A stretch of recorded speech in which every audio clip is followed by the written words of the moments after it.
in a world that's falling apart. Two friends roll the dice on movies and talk about the roles each film has had in their lives and more. It's Cinema Roll!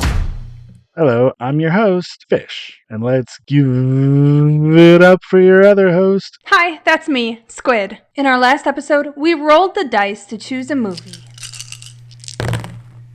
Another very different movie. We will be watching Kill Bill 1. Before we get into talking about Kill Bill Volume 1, we actually got some interesting listener feedback on our Honey, I Blew Up the Kid episode. If you remember, we had a talk about the, quote, "There's one thing every little kid knows. Daddies mean fun.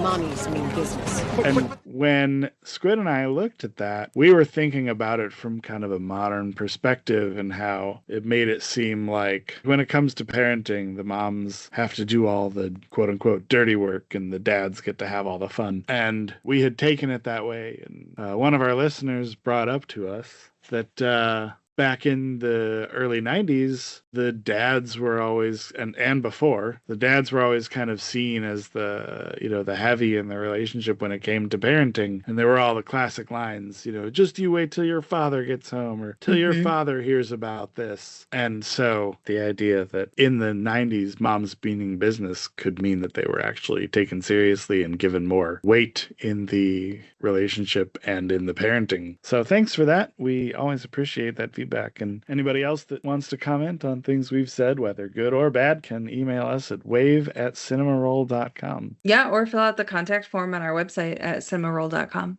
All right, so I guess let's get into it. This episode's movie was Kill Bill Volume 1, released in 2003. Who's the bride? Don't know. The name on the marriage certificate is Arlene Machiavelli. That's a fake. We've all just been calling her the bride on account of the dress. Fish, had you seen it before? Yeah, I had seen it, but not enough to really remember much of anything, apparently. Yeah, I had seen it, and I actually had marked it as a hated it movie, which I have since rescinded. I maybe just wasn't ready to see it.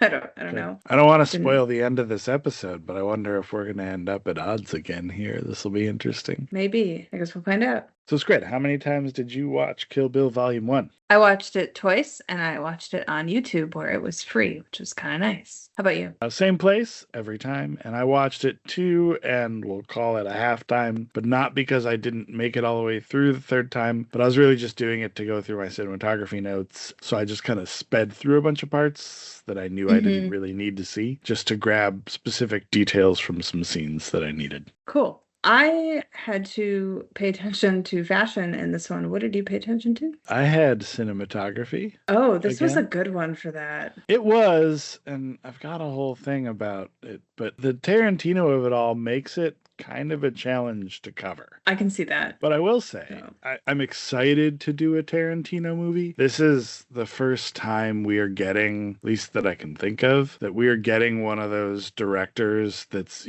among the big names and has a whole series of movies that, we haven't done any Spielbergs or Lucases or any of the Spike major. Lee. That's true. I should say a director that I'm really familiar with. But yeah, so off the top of your head, which Quentin Tarantino movies do you think you've seen? I don't know that I've seen all of Pulp Fiction. I know I've seen bits and pieces of it and know certain scenes of it. And honestly, I don't know if I've really seen any others that I can think of. Oh, wait.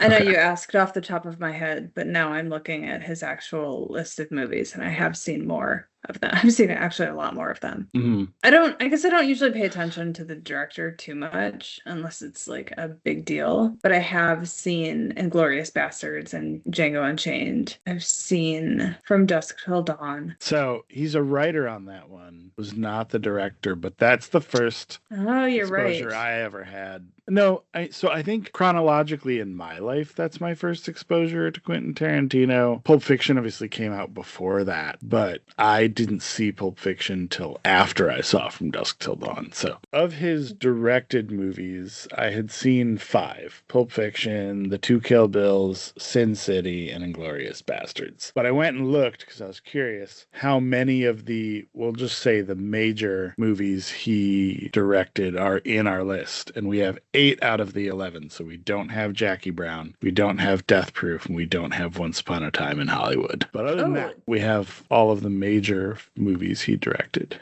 One thing I like about Tarantino movies, and I feel like this is even true, or especially true maybe in some of the ones that he's just a writer on, you can still tell, they are both serious and not serious at the same time. A lot of the subject matter can be serious and the concepts can be serious. And I think he certainly takes them seriously, but the movies themselves don't feel serious. And Kill Bill's a great example of that. This didn't feel like a serious movie, despite the content of it being very serious. Right. There's like the, gratuitous overspray of blood every time someone gets killed. That's like not even remotely realistic and just kind of hilariously over the top. It does lend to this kind of comic, amusing piece to what is, a serious movie about a woman getting revenge for her friends and family and an unborn child being murdered. So, yeah, I kind of felt a little bit like this was almost like a reimagining of a story as told by,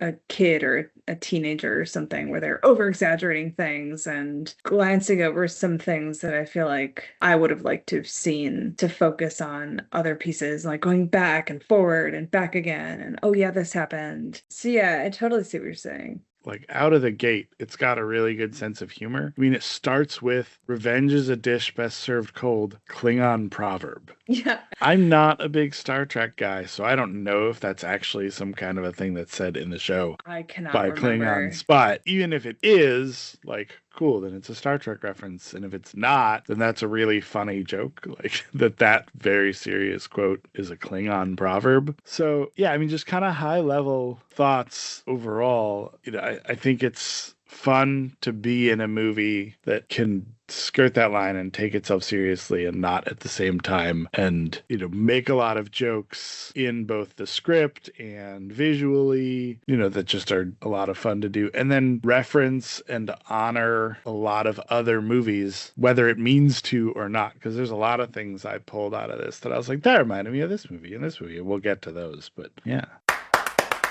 What are your thoughts kind of on Uma Thurman as a whole? With few exceptions, not really a big celebrity person. I don't really follow celebrities or, track what they're doing or, what they're in a whole lot. I don't really know what my first Uma Thurman exposure was. It might have been clips of Pulp Fiction. It might have been this. Both my husband and I, we started watching this, when you see her, we'll say barefaced on screen, he and I were like, wow. Seeing her so young really highlights how much Maya Hawke looks like her. I did find her acting remarkable in this movie. Like the scene where she wakes up from the coma and realizes that she has lost her baby. Just the rawness of that scene was impressive. I did find out in a roundabout way while I was looking up a couple of fashion related things that she had just had a baby prior to filming this. So I'm sure there was some channeling of feelings there, but yeah, I thought she was great in this, but I don't have a whole lot of other exposure to her really. I haven't seen her in a lot, and I realized that I couldn't think of anything past this that she had been in, and then I went and looked back and realized that, yeah, I had basically seen her in this, in Pulp Fiction, in Gattaca, and Gattaca. She's in Batman and Gattaca? Robin. Yo. Oh yeah, and she plays Poison Ivy in Batman and Robin, right? Yep. But yeah, so, having seen her in those, so I was trying to just think through kind of my past and whatever with her and think about things that I remembered her from. And I couldn't really think of anything newer than this. And I was surprised by that. And then went and I was like, no, because it was pretty much just that like mid to late 90s. And then this, and then that's it. She is also in Percy Jackson and the Olympians. She plays Medusa. In the which movies, right? Yeah. Yeah, I haven't really watched those. My daughter has watched them a lot, and I've been in the room with them, but I've never really paid attention to them. But for the most part, I haven't seen a lot that she's been in outside of that. She's also apparently in the new Dexter series, which I haven't seen yet, but is I want to see. Yeah, I just me too. don't want to pay for another streaming service. For sure. The funniest thing about thinking back about Uma was I was like, also there was that weird David Letterman thing. I don't know if you remember this, but he had this joke that he did at the 1995 Oscars. And I only know of it because of how much I think it was kind of parodied immediately after or even in the years following. But he got up and was like, basically like, man, people have weird names these days. And then Uma and Oprah Winfrey were both there. And he's like, Uma, Oprah, Oprah, Uma, and like introducing them to each other because they both have weird names. And then he goes on after that joke, which he got kind of blasted for. But after that joke, he goes on to go, have any of you met Keanu? Like, also a dude with a weird name. Yeah, I don't remember that. I do remember a Family Guy episode where they talked about, I think it was Peter was in charge of wrangling Uma's eyes on the set of Pulp Fiction, and he just periodically goes and like pushes them back onto her head because they slowly move out of her head, and he just goes and like with his fingers slides them back in towards her. I will say, one of the things that I thought was cool about this overall was the kind of chapter piece of this too, right? So this movie intentionally chopped up into several chapters, really gave it a cool flow because at varying points in the movie, it's very stylistically different. Mm-hmm. And they chopped those up into chapters that were not at all the same style, not at all the same length, not the same amount of things happening, right? I mean, you had the first chapter of it is labeled 2, and when she goes to fight Vernita or Copperhead or Jeannie Bell or whatever you want to call her, that was a fairly short chapter, I feel like, in comparison to some of the later ones, and a pretty short fight. Yeah. Like, I thought it was kind of cool how there's 2 big fights in this movie, and they're very different in just about every way. And like this one, it was very environmental and reactive. Like it was almost like she didn't really quite have a plan. She just kind of showed up and was like, I will kill her. I don't really know anything beyond that. I'm just gonna do this. Yeah, and all she had on her was that little knife. She didn't have a firearm or a sword or anything else.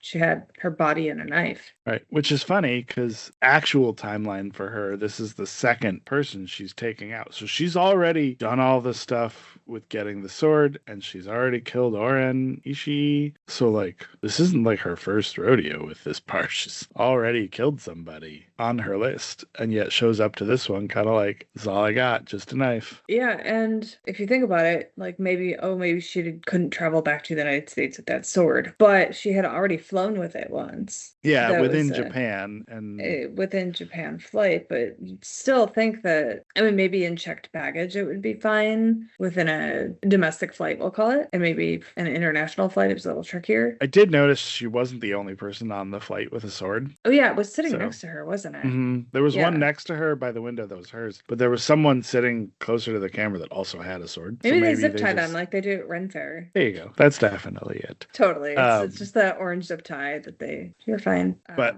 I don't know, I just thought it was really fun. Like, I keep using that word. I thought it was really, I don't have any other better words. I thought it was cool, fun, whatever. That the fight itself was so destructive. Like they just were using whatever they could and they blamed it on the dog. They did. Mommy, can I bet to you in the TV room? Oh, that good for nothing dog of yours? Got his little ass in the living room and acted a damn fool. That's what happened, baby. That was harsh. By proxy, kind of the girl too, like your dog.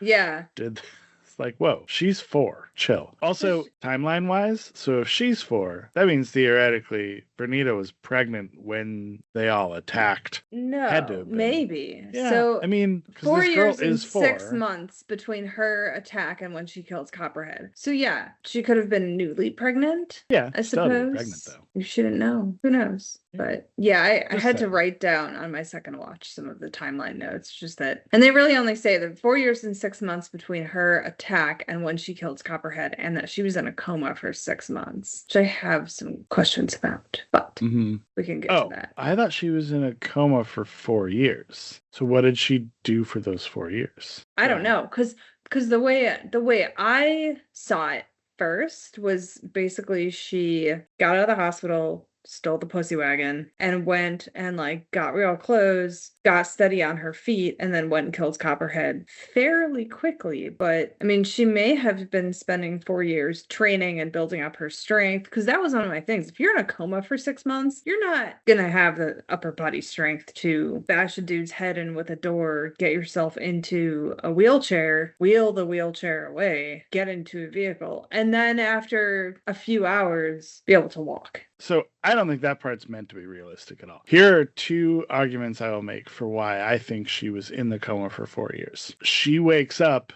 and looks at her hands and says 4 years. Is that what she said? And I don't know how she knows that. It's one of my notes. It's like, I don't know how she knows it was 4 years. And then also there's a part when they're talking about the rise of O-Ren Ishii, where she talks about something like 3 years ago or after a period of 3 years, Bill backed her financially to like help her rise to power. He's just looking it up. Yeah. I'll be curious to know if I'm right or not. Okay, it does say 4 years. And it took her approximately 13 hours to regain the ability to walk. Mm-hmm. Yeah. So it took her 6 months from the coma. I love that no one came looking for the pussy wagon after 6 months, though. I don't know if that dude had a lot of friends. Clearly not. What a piece of shit. 100%. So I did some research because I don't know anything about this. Comatose patients and what kind of like care they will get when they're in a coma. And in addition to like rolling them over so they don't get sores and things, they will mostly file but occasionally cut nails. They won't generally cut your hair unless it's going to be problematic. Like it could either A, get like really knotty and bad, or B, be some kind of a hazard. But I guess people with families that come to visit them are allowed to like style and whatever. But and then just because I was curious, I was like, we don't see her legs outside of pants, I think, right? But We do a little Will bit when she's dragging like, herself right- across the floor. yeah,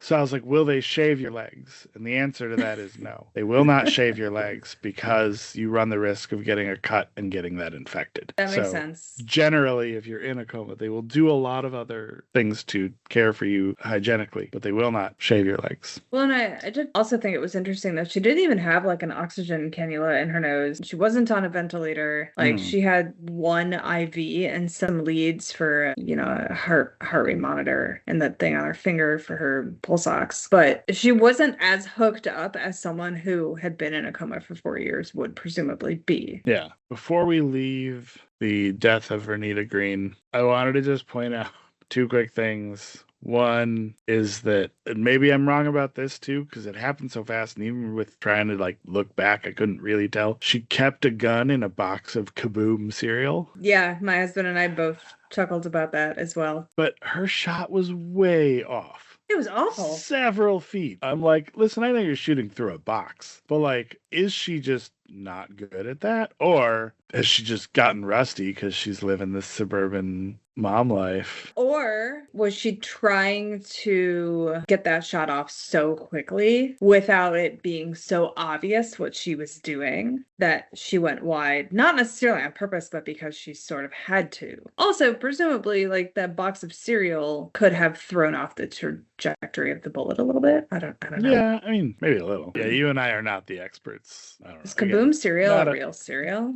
We didn't I even can't look. imagine that it would be. Wait, it was. Oh, yeah? It was a creepy clown cereal. Did every box come with a gun? 1 in 5 as a prize. No.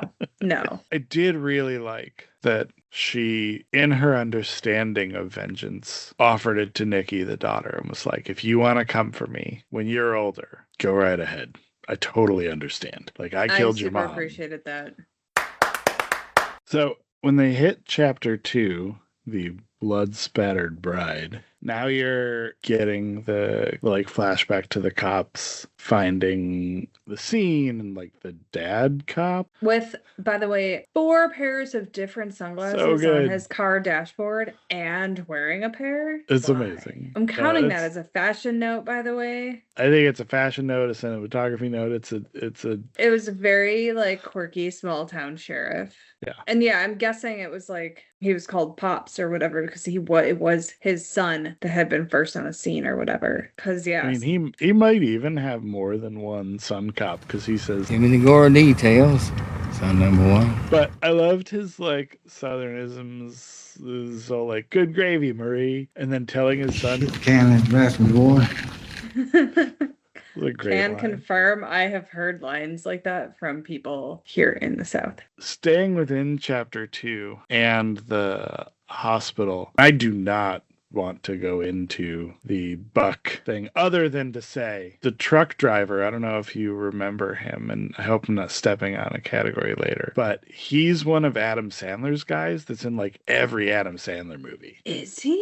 He is. I clocked him right away because he does that same laugh that he does right before he gets his lip bit in like every Adam Sandler movie.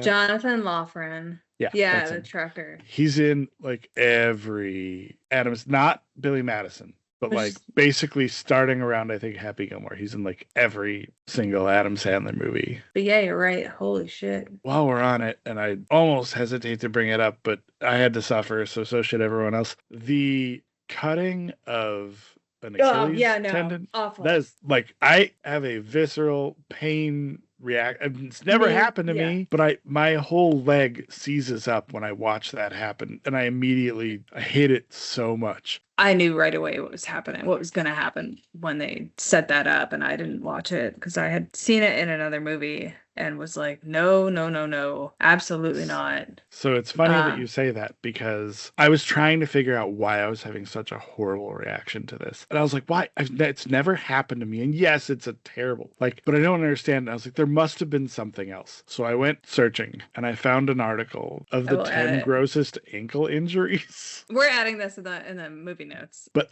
the best I could come up with was maybe it was Pet Cemetery because it happens in Pet Cemetery. I wonder if that's where I saw it too. But I saw it in a parking lot. I distinctly remember like someone under a car slicing an Achilles tendon. And I mean, it could be in a TV show, in which case it'd be harder to find if it's not in a movie. Because I don't know. I tried searching for movies. I did not search for TV shows. But it could be Hostel too. See, I haven't seen that, so I knew it wasn't that one for me. So I was like, I think Pet Cemetery is my best guess from the list that I sent you. So the two other things that I wanted to go over is the whole phone call with Elle and Bill is really interesting because, and just that whole scene is really interesting for two reasons. One is this is our first real introduction to Bill, and it shows that he's in control and he has standards. Like he's like, we're not just going to kill her. He doesn't seem to care about the bride, but he does want to enforce that she doesn't get killed in a coma. And then on the flip side of it, though, Elle, despite hating her, wants to kill her, but is also willing to extend the mercy of killing her in her sleep. And basically, like, here, I'm just gonna, like, she even says it. She says, dying in our sleep is a luxury that our kind is rarely afforded. I would also like to note that the way we see Bill, where he's like very phallically stroking the handle of his sword, I found to be absolutely disgusting. I mean, he is probably pretty gross. It's probably just because we don't know a lot about him at this point. So, yeah. Then the last thing that I have from the hospital is when she has killed Buck and she takes all of his stuff, I immediately flashed back to the quote from Terminator. I need your clothes, your boots, and your motorcycle. Her version is basically, I need your clothes, your sunglasses, and your pussy wagon. Your shitty plastic gold Elvis sunglasses. Hey, she puts them on with gusto. She sure does. Aside from the fashion notes I have about the hospital part and my absolute utter disgust at Buck, I said that a mosquito bite might wake me out of a coma too, because they always find me. I hate them, but I found that relatable. Understandable.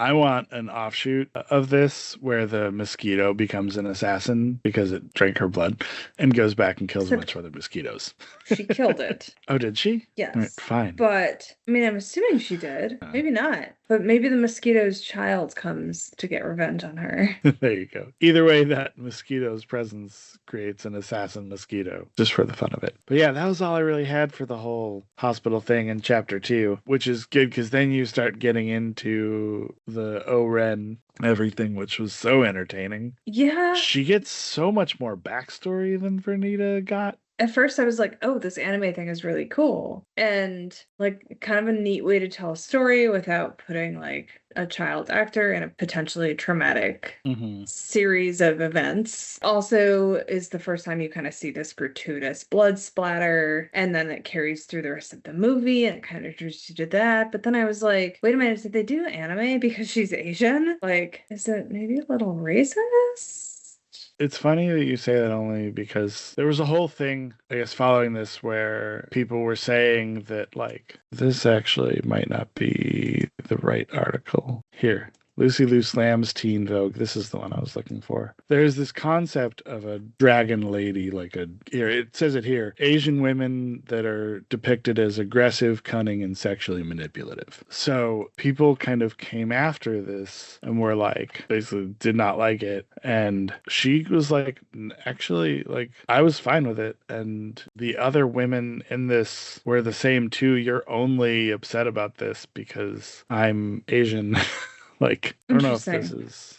Yeah, I'll link this in the show notes as well. Quick question. In the anime sequence, did you feel like the second guard that O-Ren killed when she was 11 looked kind of like Joel McHale? I did not pick up on that. Is the guy she shoots in the forehead when he's laying on the ground after she like blows his foot off with the gun? And I was like, he kind of looks like Joel McHale, but with no facial hair. Joel McHale, like.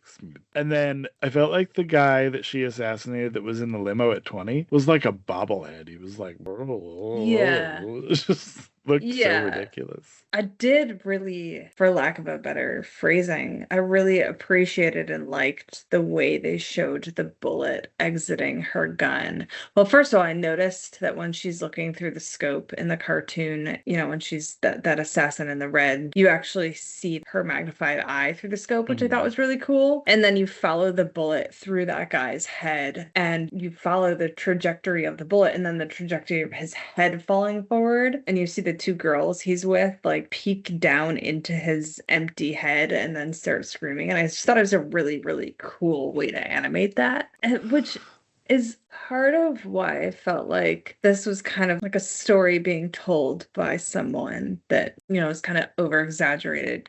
It's so different and interesting. I'm thinking about it, and I mean, technically what you're saying is right, because we are getting most of this backstory through the bride, and she, you know, she wasn't there for everything that happened to her and Ishii, so that piece of it is stuff she heard secondhand at best, right? And so who knows how much of the details she knew and got right and then is getting right in this story. But also in this narration, she's theoretically piecing together things she's learned since she was put into a coma. And maybe that's what she was doing. You know, it's one of those things that like I found myself wondering, like, why did we get O-Ren's backstory and not like a training montage while he's making her sword? Because he says you have to train and you have no idea what she's done until you get to the big fight scene. But at the same time, like, she probably already had those skills, maybe, right? She was an assassin. I assume that she was training on samurai swords and probably had no real experience with those. Could be wrong, but in the shot where they show the other assassins outside the church, they all just have guns on their backs. Like they all are holding guns. So I don't know if they previously were less sword based, more gun. Who knows? Maybe they're trained in all kinds of things. She does say to Vernita that Bill had said she was the best with like edged weapons. Yeah. And then she's like, nah, he didn't qualify that shit. But it was something that she said. So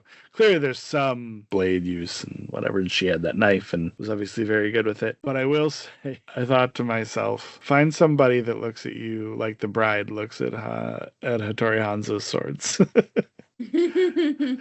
Yeah. I also thought it was really funny. It actually tricked me for a second, just a little audio piece. When she's sitting there about to order the warm sake and she's getting fed and everything, the sound of his knife work as he's chopping, I actually thought was a clock for a second. It was so stable and like consistent, which again, for a person who has spent his life making swords and knows how to, I'm sure he would be very good at chopping and all that. But this is like his knife work sounds like a metronome or a clock or something. Like it's. What brings you to Okinawa? I came to see a man. Oh, yeah. You have a friend living Okinawa? Not quite. Not friend? I never met him. I really liked that whole scene because at a certain point, it's clear that she understands Japanese. And the two men are going back and forth, and he's watching his soap operas, so he's not going to bring the tea. And then if he were bringing the tea for 10 years, if he were in the military, he'd be a general by now. And one reaches over and grabs the other's hand and they bring their arms over her and she does this really slick duck underneath their arms. But then at a certain point, you can also see that it's very clear that she's trying not to laugh at them. And when they're like, when he's like warm sake during the day. Yeah. And who cares when it is? And when he says, "I'm not bald, I shaved my head," and you can see her, and then he says in English, "Do you understand?" As if he also sees what we're seeing, that she's like trying not to laugh. And one could argue that maybe she's trying not to laugh, like it's just an entertaining back and forth in general, and she doesn't understand it, but she understands the like dynamic and relationship between them. But then she starts speaking Japanese, and it's clear she understood. But yeah, I liked that little exchange. Have you ever had warm sake? Yes. Yeah, I think I've only ever had it cold.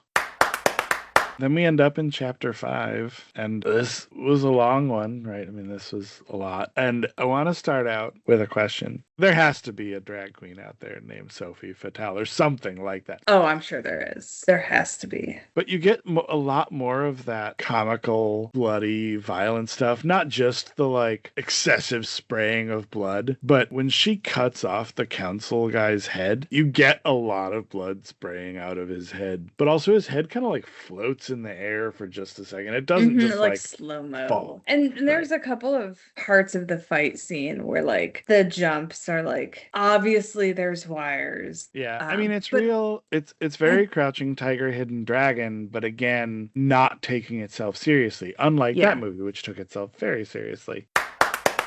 Before we get into a lot of the other notes on the fight scene, because there are many, the band I want to talk about for just a second. The 5, 6, I thought 7, it was I thought it was great. It was so much fun, and I was super curious about it. And I looked up, and I don't know if you saw the like history behind how they ended up there. No, but basically, like Quentin Tarantino was in a store and he heard them, and he's like, "This is great. Like, who is this?" And he's talking to the manager or whatever on duty, and he ends up buying the CD off of that guy, or like the right there, and then tracks them down and books them for the movie. And the funny thing about it is, did you recognize the woohoo woohoo hoo song? I did, but I do you know why you recognize it? It's in a commercial, I think. Yep, isn't it? It's in a Vonage commercial. That's right.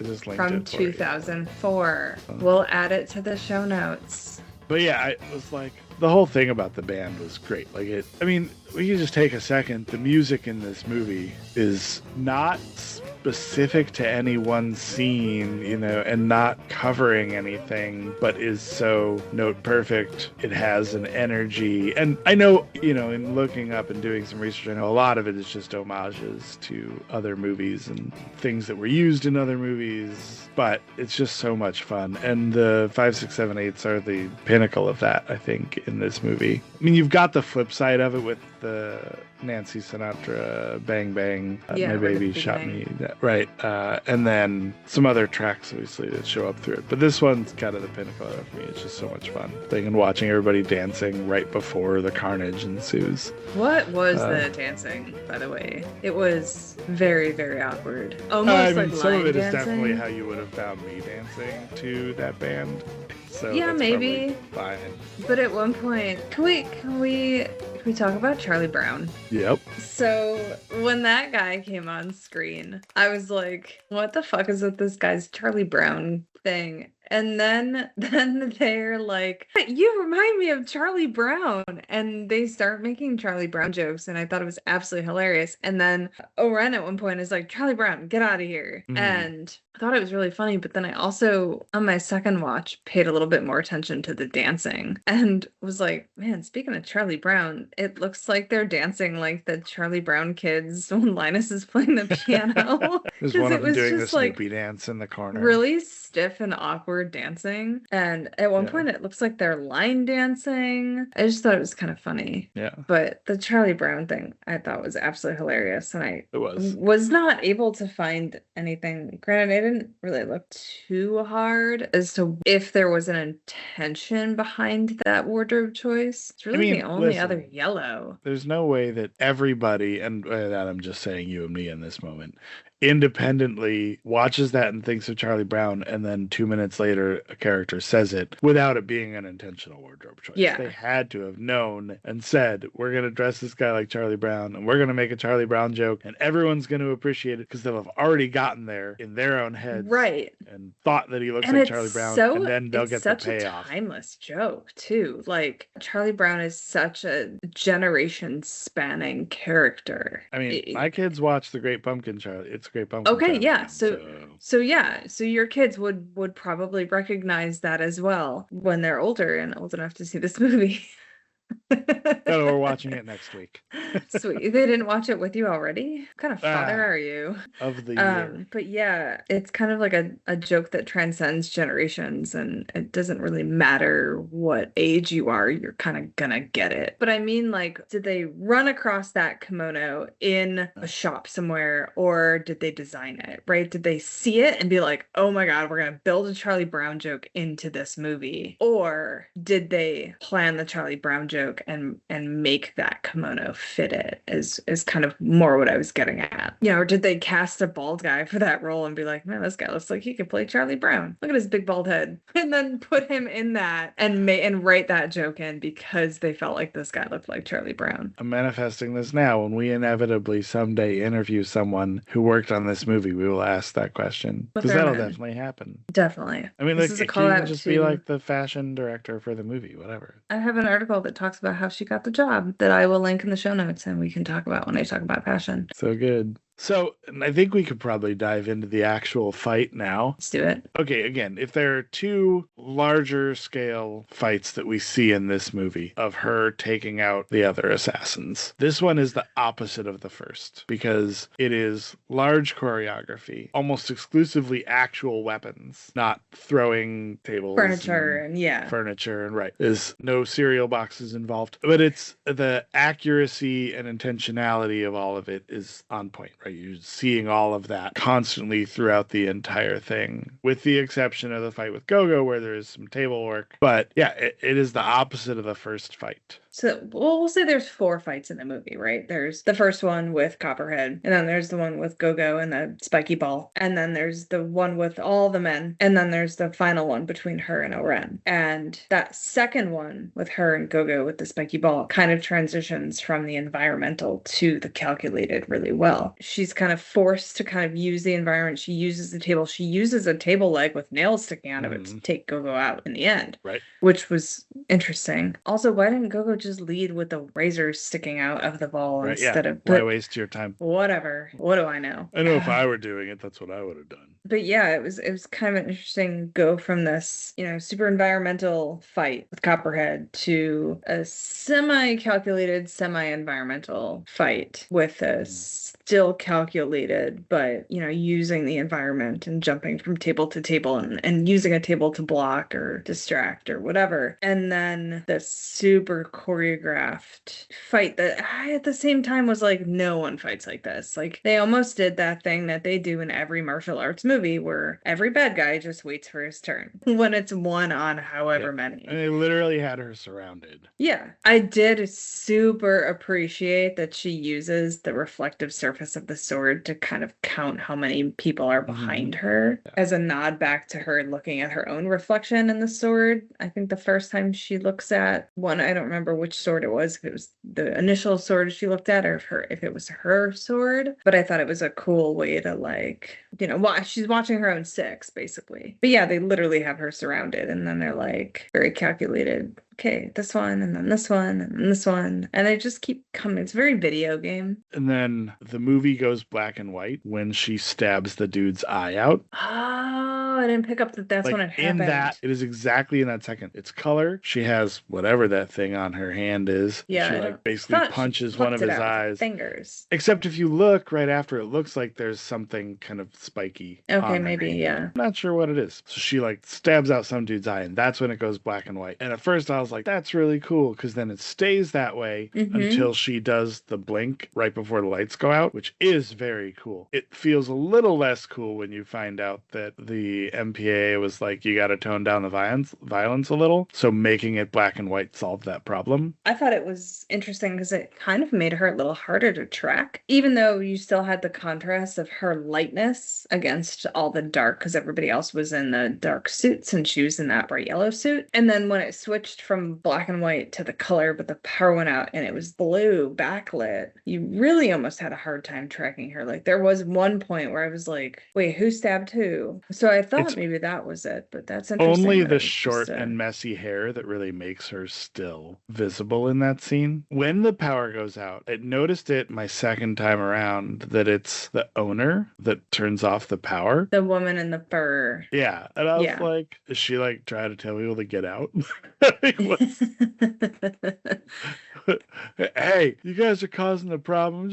We're closed, all right? And again, it just... Or you made a big enough mess in here. That really seemed to be what her concern was like the mess of it all.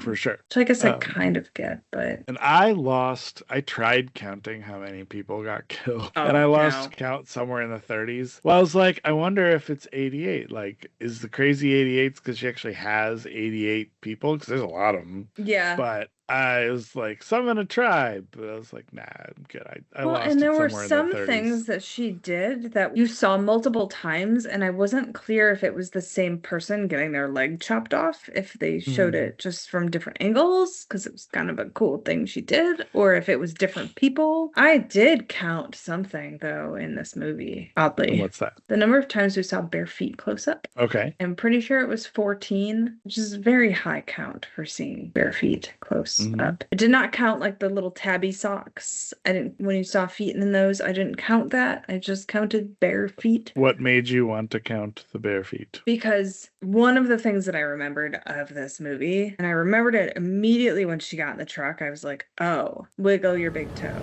Wiggle your big toe.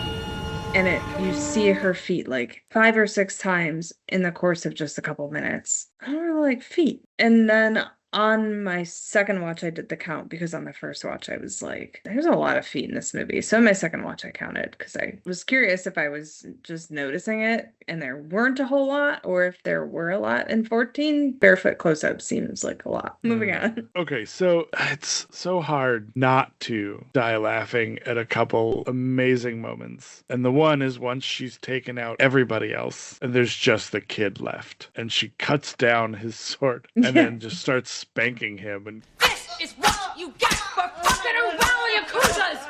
Go home to your mother!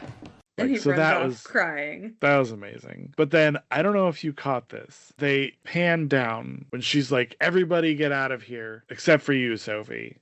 First of all, I was like, how is Sophie not dead? Right? I was like, it's not a lightsaber. It didn't cauterize the wound. That's not how this works. So she should be dead. That was a long fight, and she was the first casualty. And they cut an arm. They cut an appendage. It didn't just slice into it. They cut the damn thing off. Right. She should have bled out. Even with the comical amount of blood, like without that, she would still likely be dead after that long of a fight. So there is a person literally rolling around, like It's absolutely hilarious. Like all the other bodies are still, and there's a person Yeah, there's one guy that's just like literally like as though he's like trying to have fun, rolling in the blood of other people. Like I was just like, I think it was my second time I caught it. I was like, what the fuck is this guy doing? But yeah. Yeah, I noticed the owner with her fur jacket and her high heels kind of like tiptoeing across the glass surface where the Zen sand garden was that's covered in blood. And she's like kind of like almost Bambiing across it because she's in high heels and walking across a glass surface that's covered with blood. So it's very slippery. And I just thought it was kind of funny. And of course, she's like whining about it and presumably whining about the damage to her place and not the people that are dead and dying around her. Yeah. Well, I mean, listen, you wouldn't really care either if you knew it was an entire criminal empire that probably was, I mean, they were good money, but the way she talks to Charlie Brown about them, like, you know, they're more hassle than it's worth. Yeah. She just can't do anything about it. Right. Like, she's like, you have to tell them what they want to hear or else they'll cut your head off. they ask for dumb things. Yeah. But once we leave that whole scene and step out into the snow, it's pretty much just beautiful from there to the end. Like, and it's such a drastic difference from the comic and over the top nature of everything that happened in the however many minutes before. Yeah, it's like quiet and you hear the little water fountain thing that's filling and draining. O-Ren takes her shoes off.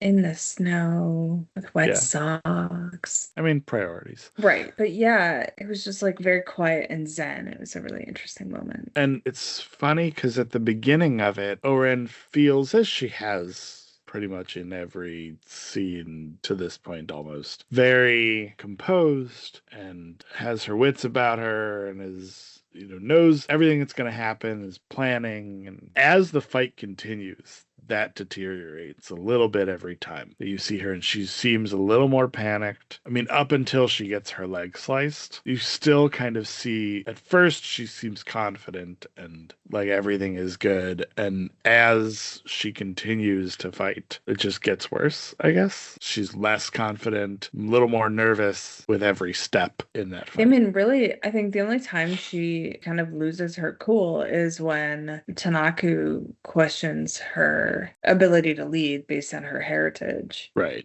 And she loses her cool, but does it in a very cold and calculating way and is basically like, fuck anybody who questions anything about who I am. You can question anything else about me except for this one thing. But again, in that, she's confident.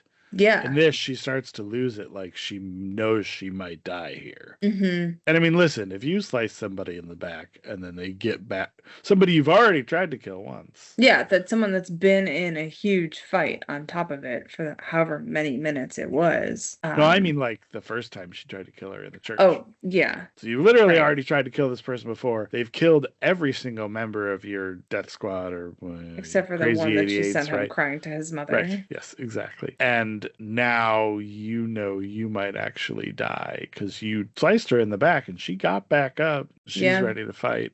And then just, you know, her death with the blood, the straight line of blood hitting the snow, and then the hair and scalp flying through the air. That initially you're almost like, oh, her head, she sliced her head off. At least that's what I thought it was on my first watch. Even my second watch, like I knew it wasn't her head, but I still was like, they really do a good job not showing exactly what that was until you hear her and see her in that kind of Hannibal Lecter-y moment. And then her last words.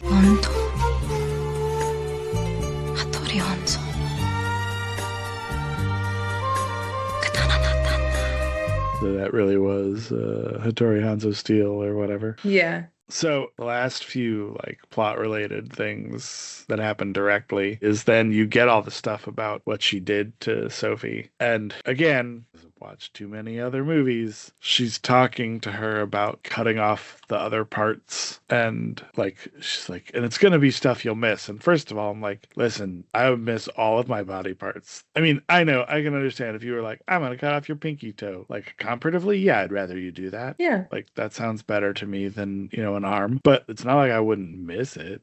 I don't want you to cut that off. But the bride's discussion of that when she's doing it is I'm immediately thinking back to The Princess Bride when Wesley is talking to Humperdinck about what he's going to do to him. Now he's going to basically just disfigure him so that everyone screams in horror when they see him. Oh God, what is that thing? And I was like, that feels like the funnier version of the speech that she's giving right now. She's like, I'm going to send you back to Bill and he will understand the limits of my mercy. I can see that. I did feel for her a little bit when she was like, now give me that other arm. She's like, no, don't.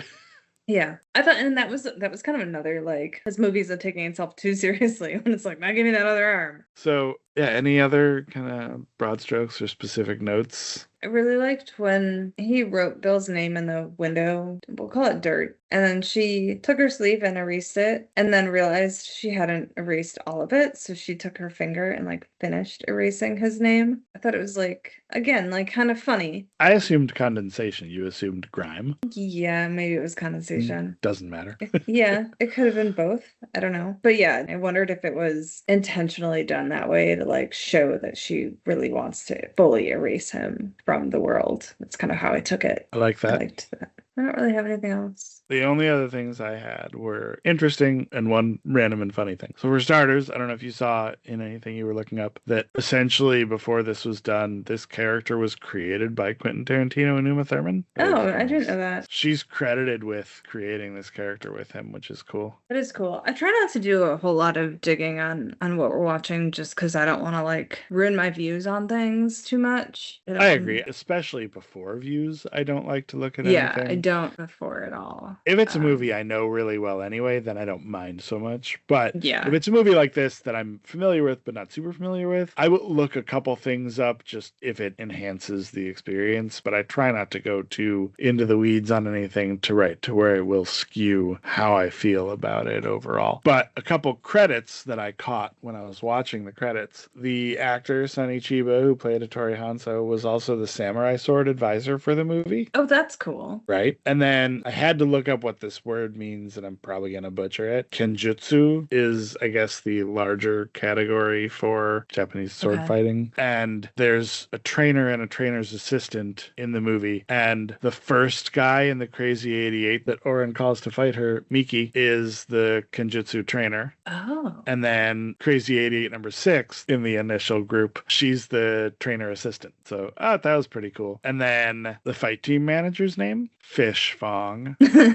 Yeah. Nice. And then the last kind of like crazy credit that I saw in there was RZA from Wu-Tang Clan. What? Yeah, was credited in the movie. And I was like, that's weird. And I had to find out why. And I guess the answer is he has a whole library of sounds from martial arts movies that he uses. Oh. And so he helped put together the soundtrack to this movie, basically literal soundtrack to this movie. The fight sounds, like the what are they, Foley sounds now, right? Yeah. I guess. Something. I don't know. Probably don't know the right words for it. Interesting. But I thought that was real fun. And then Quentin Tarantino owns the Pussy Wagon and lent it out for use in Missy Elliott's video for I'm Really Hot and the Lady Gaga Beyonce jam Telephone. Oh, that's right. It was in that.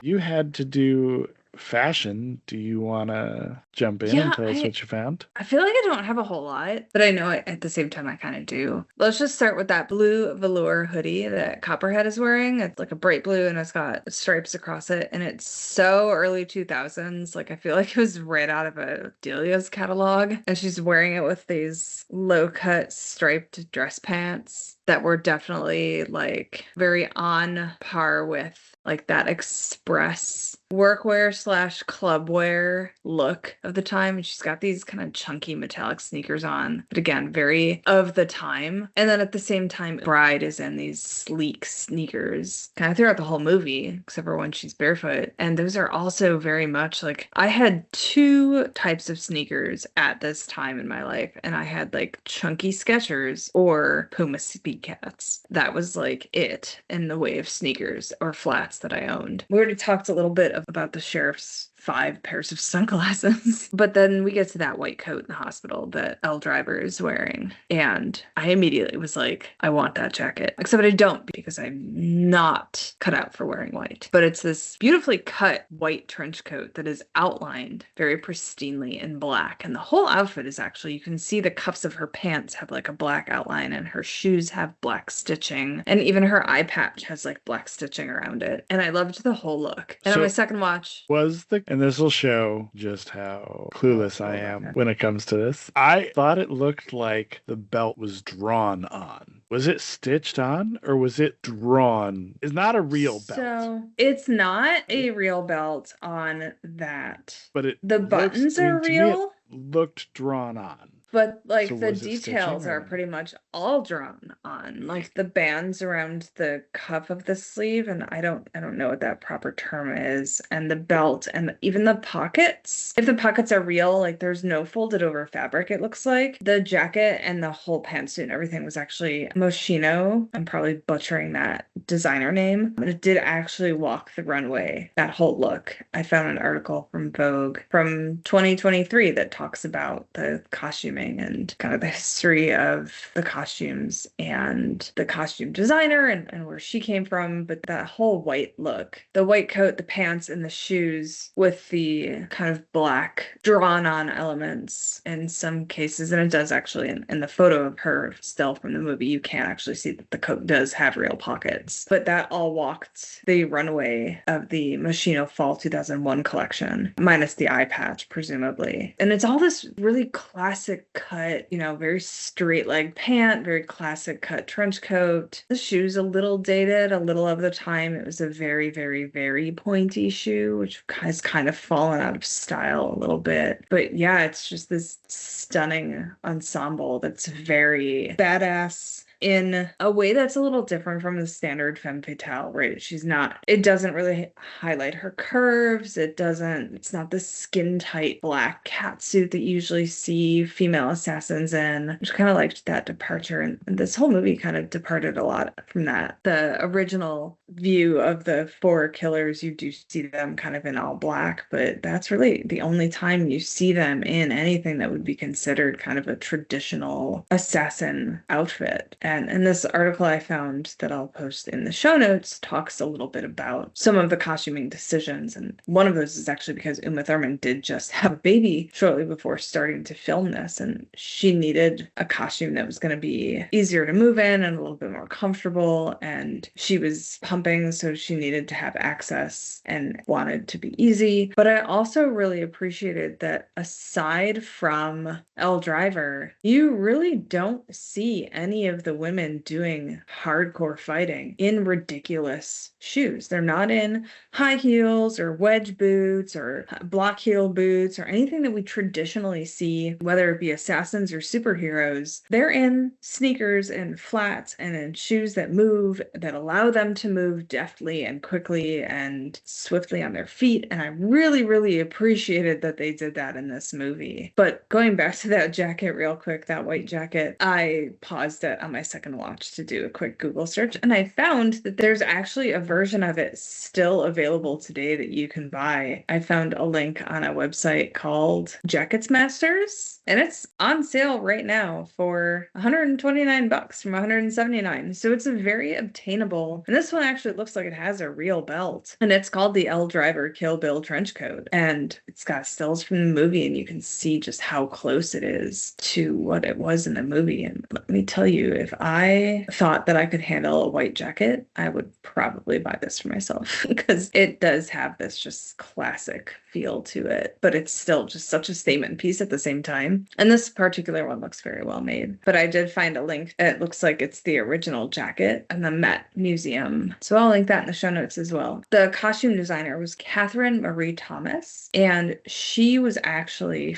friends with Ethan Hawke, who was Uma Thurman's husband at the time. And so that's how she got the job on this role. She was like an unknown costume designer, and she got the job because she was friends with Uma Thurman's husband. And originally the plan was for Uma Thurman to be in a like catsuit for this, right? To be in a skin tight, presumably black catsuit. And they strayed from that because she wasn't going to be comfortable in that for multiple reasons. He actually says in this article that Tarantino envisioned the bride in a sexy tight catsuit like Halle Berry and Catwoman. And so they pulled the idea of Bruce Lee's yellow suit from Game of Death and turned it into the bride's outfit. And they also worked directly with a couple of different companies in general. They worked with the company that makes the Onitsuka Tiger Mexico 66 sneakers that Uma Thurman wears in the movie, the yellow ones. They actually weren't in production when they were filming the movie, and they had 60 pairs made. And that shoe is just always linked to this movie because of it. They also worked with a costume designer specifically for the kimonos in the movie to make sure that they were authentic, which I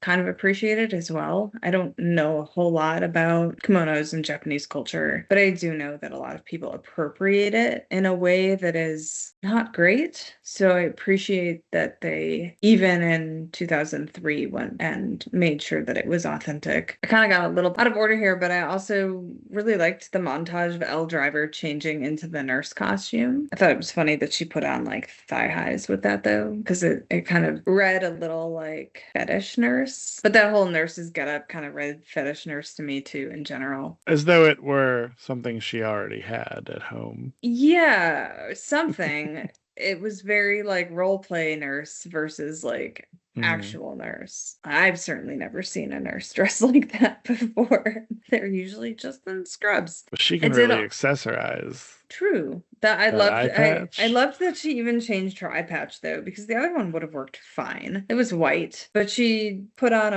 an all white eye patch that had a little red cross on it that was just the perfect little touch.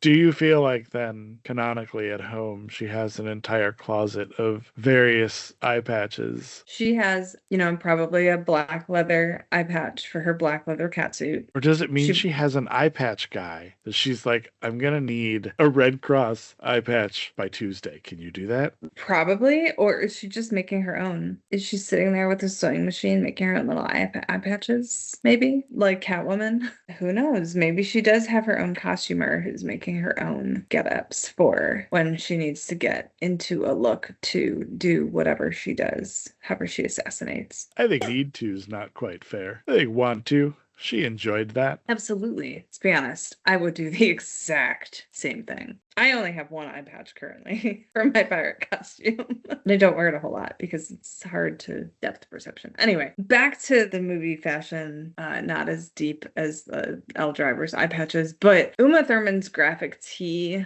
the Japanese graphic tee with the rolled sleeves and the messy hair and the kind of darker washed jeans, I said was so timelessly, effortlessly cool. Like she looked like the ultimate cool girl. She also had a brown leather jacket with it as well. And like that whole look was just super cool and would look just as cool today as it did in this movie. Actually cuffed the sleeves on the shirt I wore to dinner earlier because I was like, I want to look as cool as Uma Thurman did.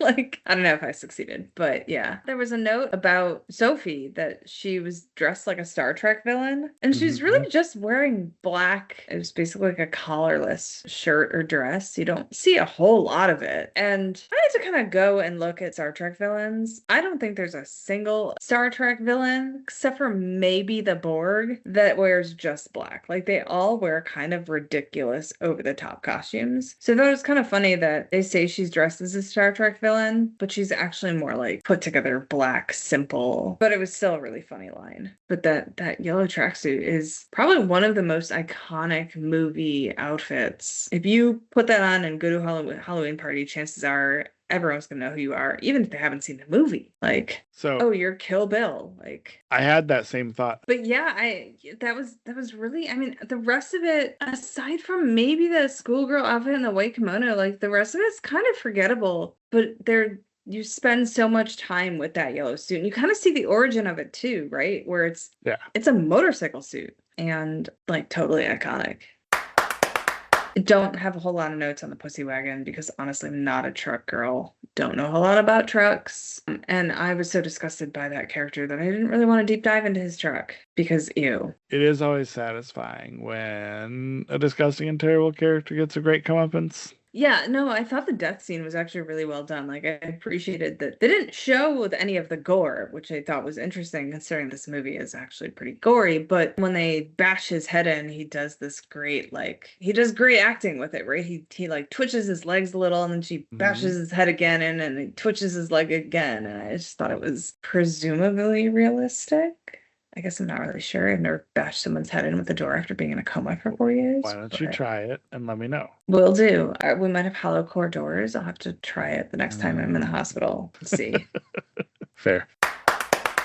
So I rolled for cinematography, and it's funny because I think it's almost kind of unfair in a Quentin Tarantino movie, especially this one, I will say, because he's one of those guys that everything is so thought out and planned and meticulous that you could either not say anything and just be like, he's great, or you could go into the fine details of everything and we could do a 3-hour podcast just about that. But I don't want to do either of those things. So effectively, what I chose to do here was just pull out some favorites, and then I have some kind of larger scale thoughts on the overall cinematography, and then I'm just going to have to leave it at that because, again, to really have a discussion about cinematography in this movie, almost scene by scene basis, because there's so much and so many decisions and the lighting and staging and camera work, and there's just so much, and it's all, again, in the other movies we've talked about cinematography with, they reuse some ideas, but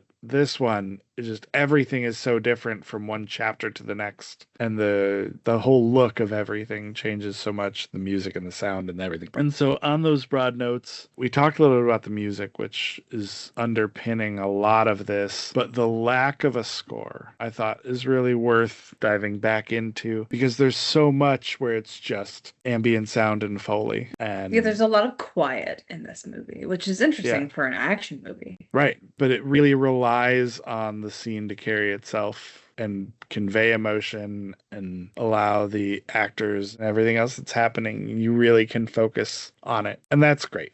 I think that's a sign of really strong acting and directing and all when you can have several minutes carry itself with no music or score or soundtrack or anything. And, for the most part, those things are sparingly used, which makes the songs and the soundtrack and everything more effective, I think. Very memorable when Elle Driver's walking and whistling a song and then it transitions into the actual recording of the song that she's whistling. It's creepy and it's memorable. And then Buck is whistling that song a little bit later.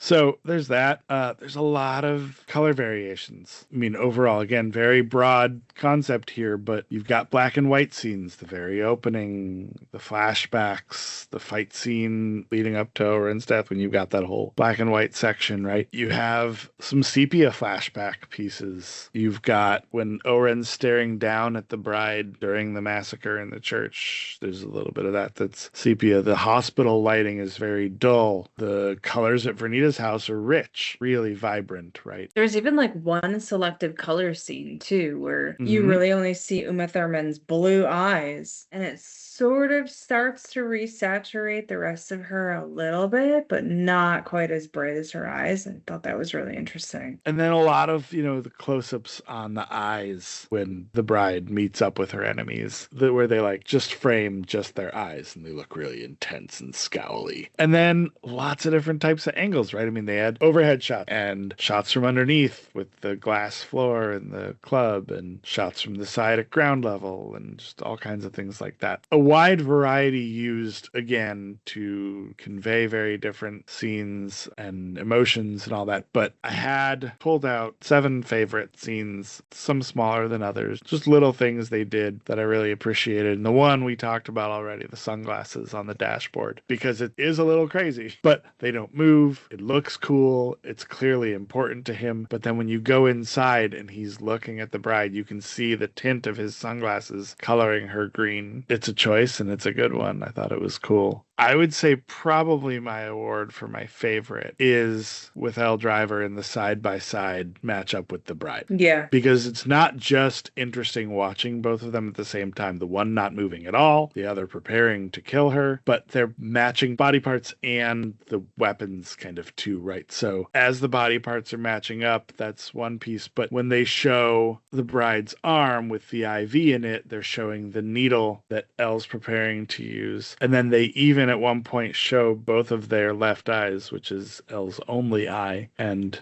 the bride's left eye as well. And so I just thought that whole scene was very cool and well done. Because again, how can you make something interesting out of somebody that's stationary? She's doing nothing. But you can show the matching parts. One is alive and vibrant and moving and about to kill the other, and the other is literally stationary, can't do anything, but it's there. The probably animated Colt 45 bullet scene as Bill shoots her was a cool look. And then you also see the blurry Bill in the back behind the gun. And then shortly after, you see her and she's knocking and you can hear the metal in her head. Yeah. But that whole thing was really cool. Of the anime part, my absolute favorite was when she starts to cry and the word whimper, the text actually escapes O-Ren's mouth and she crams it back in. Yeah. Slight runner-up, even though it's disturbing, with the blood of her mother soaking through and raining down on her, which is very sad, but also effective and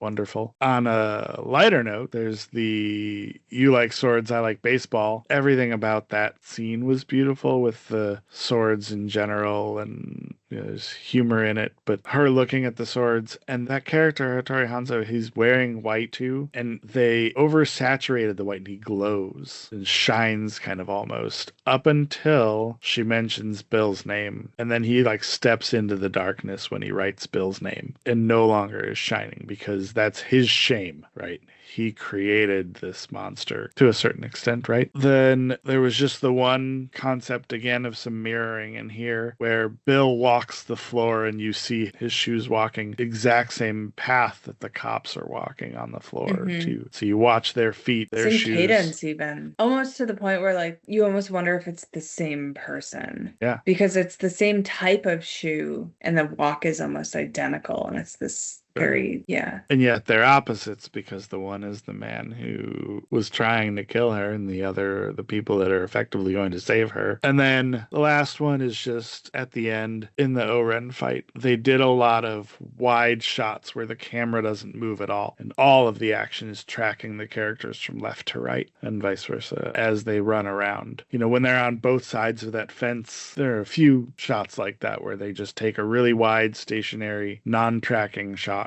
And again, one of the things I really liked about this movie was that those were all very different conceptually. There wasn't anything that felt boring or played out with the cinematography or anything in this movie. I mean, I think it's probably worth saying, just in general, I felt like there wasn't really a bathroom break in this movie. No. Like, it just never stopped. You would have to pause this movie. There are a lot of movies where you can get up and be like, I'm going to be back in 5 minutes. I won't miss anything. This is not one of those movies. It's interesting that you see that because there were definitely times that I felt like it was slow, but I did feel like I was going to miss something because that pace was still important. And I guess it's a nod to Tarantino's ability to tell a story. I feel like you could argue that the fight scene with the Crazy 88 could have some of those moments, but then you would miss a couple of the jokes, like when she had the guy impaled on the sword and she was like swinging him around. They're good jokes. But that was what I had, so I think unless you have anything else, we can roll into our questions for the movie. Yeah, let's do it. All right, so I've got a D20 in hand, and we'll be rolling from our question list to talk about a couple other things. All right, I always forget the dot is at the bottom, which means number 9. Do you hear that? It's the winds of change. What would this movie look like in a different genre? I'm going to roll the D20 again, and I have a genre list here, which all of these are on cinemaroll.com if you want to check it out. And so I'm going to roll and see what genre we would switch this to. Those 15, it's a romance. I mean, it would just be like the prequel, basically. I don't know, unless in the period after she wakes up, she meets somebody and, doesn't really want to tell them who she is. She actually falls in love with Buck because of the pussy wagon. No. Yuck. No, but so I guess, right. The question at hand, I think, if it's a romance is it somebody who's in her world or not in her world? Because if it's somebody not in her world, she's doing the whole, I have to go on business to Japan for like a month and I'll be back and we'll get together. And then I don't know, he shows up in Japan or something with a boombox. It's like, I she missed sees you. it when she's erasing Bill from blood. the window, and she's like, "What is that?" And it's some guy with a boombox. Or he tracks her to the club, and it's like, "I missed you," and sees her stabbing a girl with a table leg in the side and of the falls head. more in love with her. Yeah, I mean, because the other option is, right, it's somebody from her world that she already she knows through. That was going to object Assassin at the Squad. wedding before they did. There you go. He tracks her down. Ooh, okay. So he was going to, and then he ran away, but he tracks her down and it's like, I'm sorry I didn't stand up and help you. Now you and I are going to take Bill down together. Yep, that's it. That's the romance. All right. What do you got? All right. 11. What's in a name? What's a good alternate title? The Bride's Revenge would be a good alternate title. Yeah. I feel like that good. was maybe a working title for it. Yeah, I don't know. Or, I don't know that there's anything else. Death List 5 or whatever it is. Death List that could be 5. confusing because you could think it's the 5th movie and it's not. Because I was confused by the name of the Death List. I was like, is it because there's 5 people on it? Or is this like her 5th version? It's probably that there's 5 people on it. Yeah, but then why not just call it Death List? I don't know, whatever. Death List 5 is also a really good band name, but yeah. All right, wanna roll next? I got a nat 20. I'm right on top of that, Rose. Would I want a job from this movie?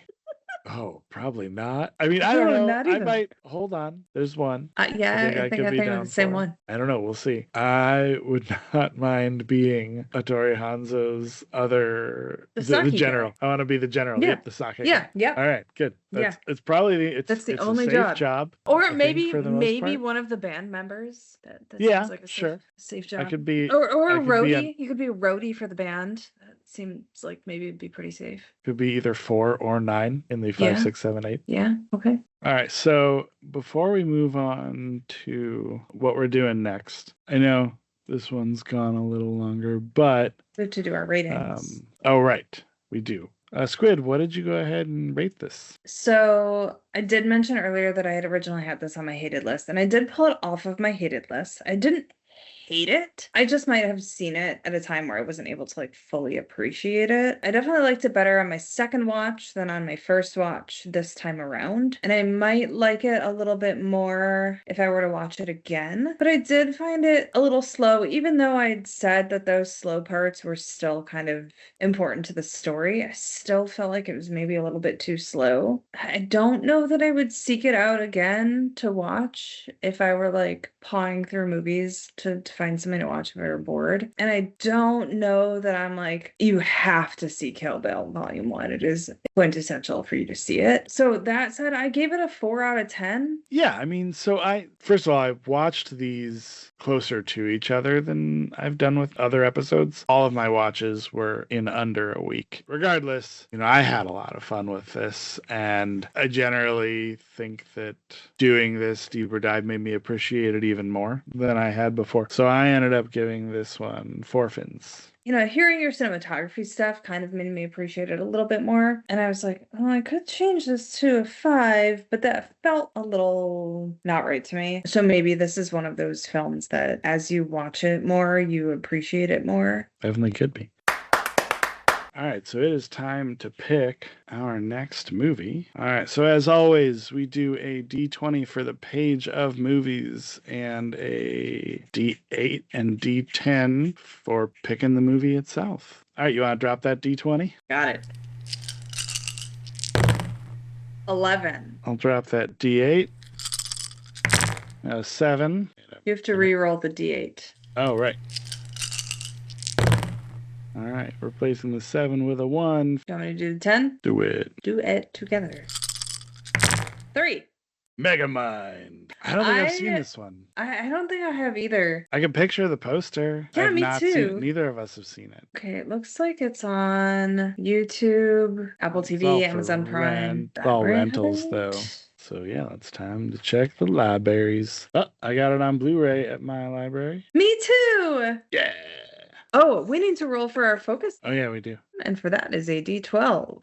I am going to roll and let the dice decide what my focus for Megamind is going to be, and it is a 7, casting. That'll be interesting because this is an animated one, right? Yep, it sure is. So it'll really be like the voice acting part of it, I guess. Yeah. All right. My turn to let the dice decide what I will be focusing on. 10, which is marketing. So I'll be looking at any campaigns, posters, trailers, promo tours, interviews, stuff like that. All right. This marks the first time for casting for me and the first time for marketing for you. Second time for marketing overall, third time for casting overall in this podcast. Well, thanks for rolling with us through Kill Bill Volume 1, and we'll see you next time for Megamind. Looking forward to it. We have the rest of this done automatically, right? Yeah. Until next time, thanks for rolling with us. As always, hit that subscribe button, follow us on socials at CinemaRollPod, check out our website, cinemaroll.com, and leave us a review. Cinema Roll is produced by Jacob Balson and RJ Hay, and edited by RJ Hay. Music is sourced from Pixabay, and mixed by RJ Hay. So, the other... that I heard. What was that? That was Kirby saying, treat? Oh, nice. Do you need a treat? Or for our focus. No, oh my God. Our focus. Focus? It's getting to that point where I'm being weird. Hard part's over. Now, let's get these other piggies wiggling.